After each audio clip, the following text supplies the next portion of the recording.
జీవితంలో ఎదురయ్యే ఈ తామసిక శక్తులను అంటే అజ్ఞానం, గందరగోళం వంటి వాటిని ఎలా జయించాలి?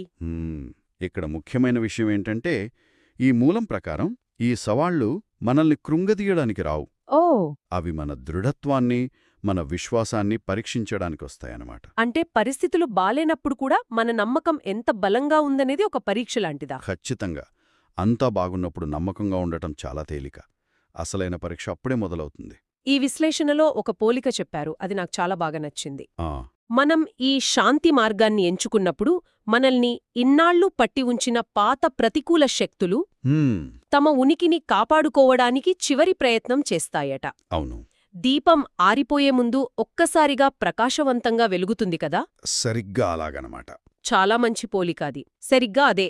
ఆ సమస్యలు ముగిసే ముందు తీవ్రరూపం దాల్చడం అనేది ఒక విశ్వాస పరీక్ష. అయితే ఇక్కడ తామసిక శక్తులు అంటే ఏంటి? బయటినుంచి వచ్చేవా? లేదు. సాధారణంగా అవి మనలోనే ఉంటాయి. మనల్ని ముందుకు వెళ్లనివ్వకుండా ఆపే మన పాత అలవాట్లు, మన మానసిక ధోరణులు. ఓకే, అంటే ఒక రకమైన జడత్వం అనమాట. అవును, అంతర్గత జడత్వం. మరి ఈ పరీక్షను ఎలా ఎదుర్కోవాలి? దీనికి పరిష్కారమేంటి? ఈ విశ్లేషణ ప్రకారం పోరాటం కంటే నిశ్శబ్దం ఒక గొప్ప ఆయుధం. నిశ్శబ్దమా? అవును, బయట ఎంత తుఫానున్నా మన అంతరాత్మలో ప్రశాంతతను కాపాడుకోవడం చాలా ముఖ్యం. వినడానికి చాలా బాగుంది, కానీ అది ఆచరణలో ఎంతవరకు సాధ్యం?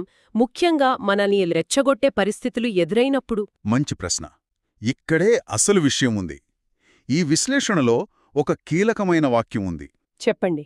ప్రతికూలత అనేది వాదనల ద్వారా శక్తిని పొందుతుంది. వాదనల ద్వారా శక్తిని పొందుతుందా? అవును, మనం దానికి స్పందించడం మానేసినప్పుడు ఆ సమస్యకు అందాల్సిన ఇంధనం నిలిచిపోతుంది.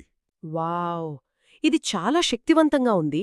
అంటే వాదనలకు దూరంగా ఉండటమే పరిష్కారమా? దానర్థం అదే. మనం వాదనలోకి దిగినప్పుడు మన శక్తిని ఆ సమస్యకు పంచుతున్నట్టే లెక్క.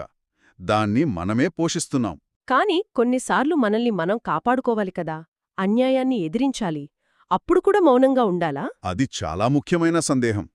ఈ విశ్లేషణ చెప్పేది ప్రధానంగా మన అంతర్గత సంఘర్షణల గురించి.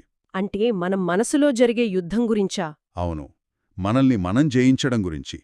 ఒకరు మనల్ని రెచ్చగొట్టినా లేదా మనసులో అనవసరమైన ఆలోచనలు చెలరేగినా వాటితో వాదించడం మానేసి దృష్టిని లోపలికి మళ్లించాలి. ఓకే, అర్థమైంది.